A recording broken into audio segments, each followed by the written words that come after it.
शाम को एक बेहद जरूरी और आपातकालीन मीटिंग का बुलावा देकर सीनियर ऑफिसर ने जाल बिछाया और अनन्या को रात के वक्त अपने निजी निवास पर आने का आदेश दिया। जी सर, अगर ड्यूटी का मामला है तो मैं समय पर पहुंच जाऊंगी, आप बस इंतजार कीजिएगा, अनन्या ने जवाब दिया। लेडी इंस्पेक्टर अनन्या जैसे ही बंगले पर पहुंची तो वहां पसरे सन्नाटे को देख ठिठक गई। तभी अंदर से आवाज आई, अरे अनन्या, तुमने तो आने में बहुत देर कर दी।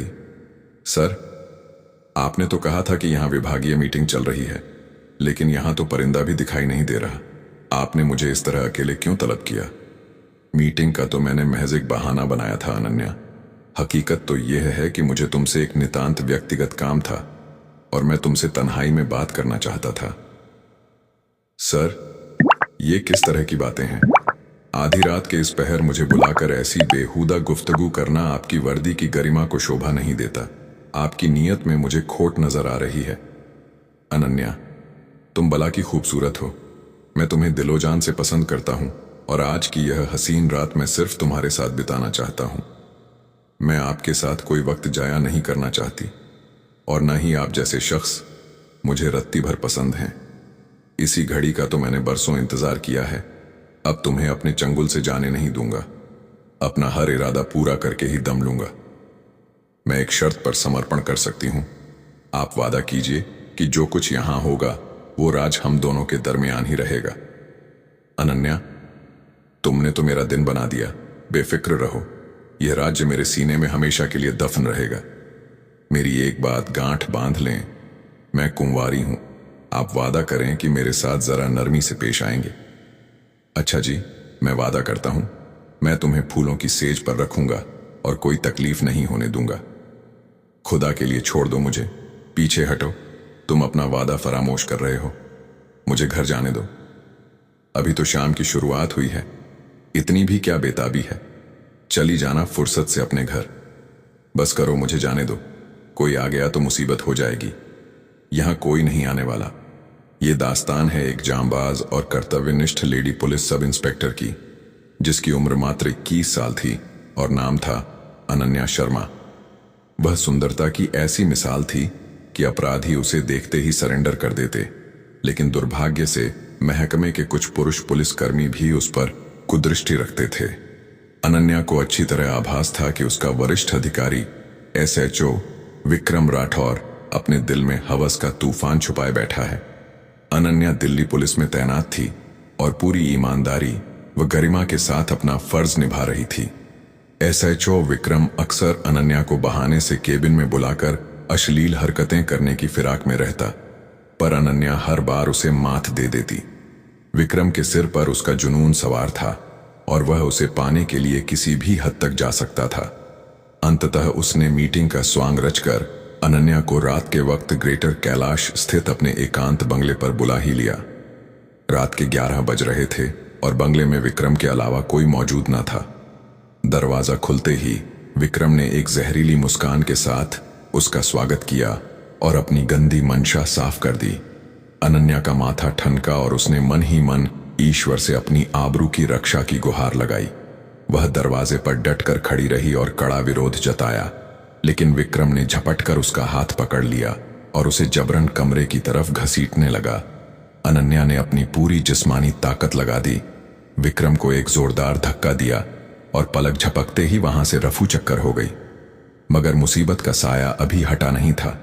रात के 2 बज रहे थे और अनन्या दिल्ली की वीरान सड़कों पर बदहवास दौड़ रही थी। अचानक सड़क के बीचों बीच 3 संदिग्ध आदमी प्रकट हुए, जो भेष से साधु या जोगी प्रतीत हो रहे थे।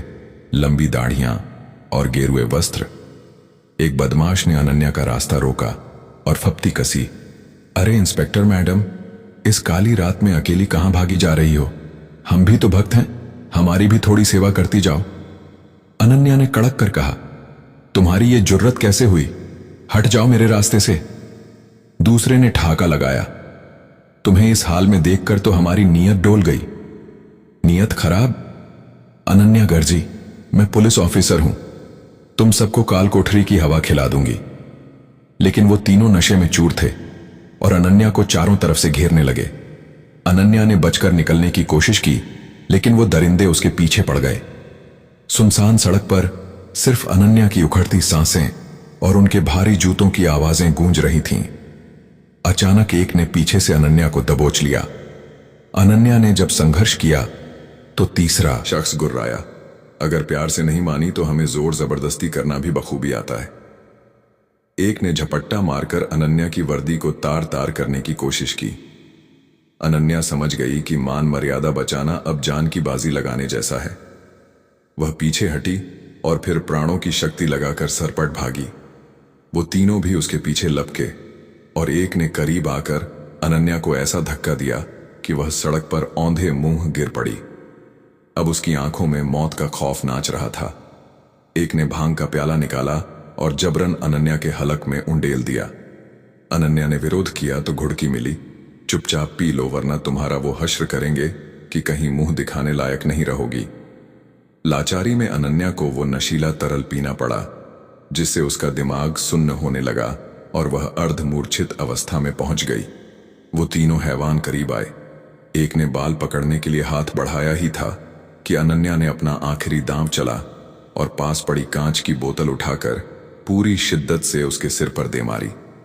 बोतल के परखच्चे उड़ गए और वह लथपथ होकर वहीं ढेर हो गया।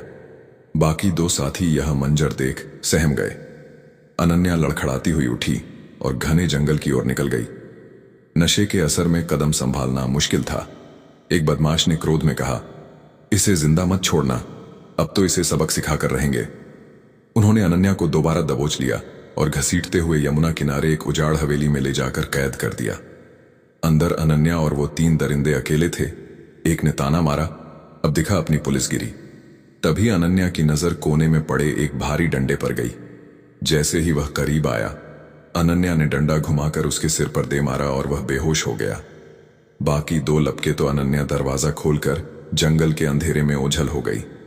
वह भागते हुए पास ही एक बंद पड़ी सीमेंट फैक्ट्री में घुस गई और एक विशाल मशीन के पीछे दुबक गई। वो तीनों लोहे की रॉड लिए उसे तलाशते हुए वहां आ पहुंचे और चिल्लाने लगे, कहां है तू, कब तक छुपेगी? एक बदमाश मशीन के एकदम पास आ गया। अनन्या ने तय किया कि अब हमला ही एकमात्र बचाव है।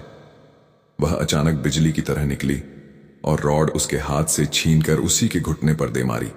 वह चीखता हुआ गिर पड़ा। अनन्या दूसरे रास्ते से बाहर निकली, लेकिन वो तीनों फिर एकजुट हो गए और उसे घेर लिया। अब भागने का कोई मार्ग नहीं बचा था। एक ने रस्सी निकाली और कहा, इसे जकड़ दो वरना यह फिर चकमा दे देगी। अनन्या ने बुद्धिमानी से काम लेते हुए कहा, ठीक है, मैं हार मानती हूं, लेकिन मेरी एक शर्त है कि तुम तीनों एक साथ नहीं आओगे, बारी बारी आओगे, तभी मैं रजामंद हूं। वो मूर्ख खुश हो गए और शर्त मान ली। उन्होंने तय किया कि एक यहां रुकेगा और दो दूर इंतजार करेंगे।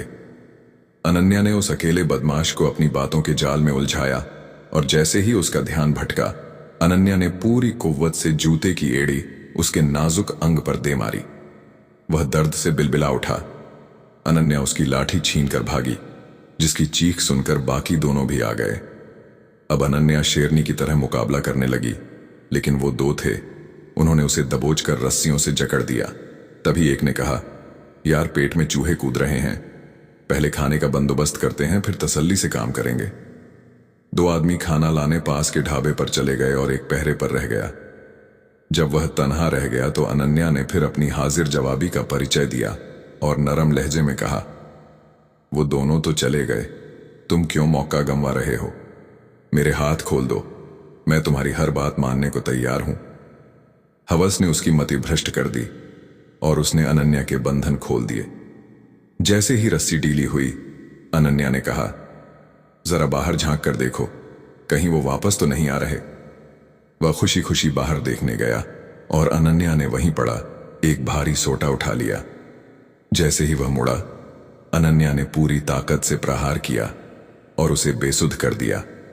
अनन्या वहां से भाग निकली और सुरक्षित स्थान पर पहुंचकर कंट्रोल रूम को सूचित किया।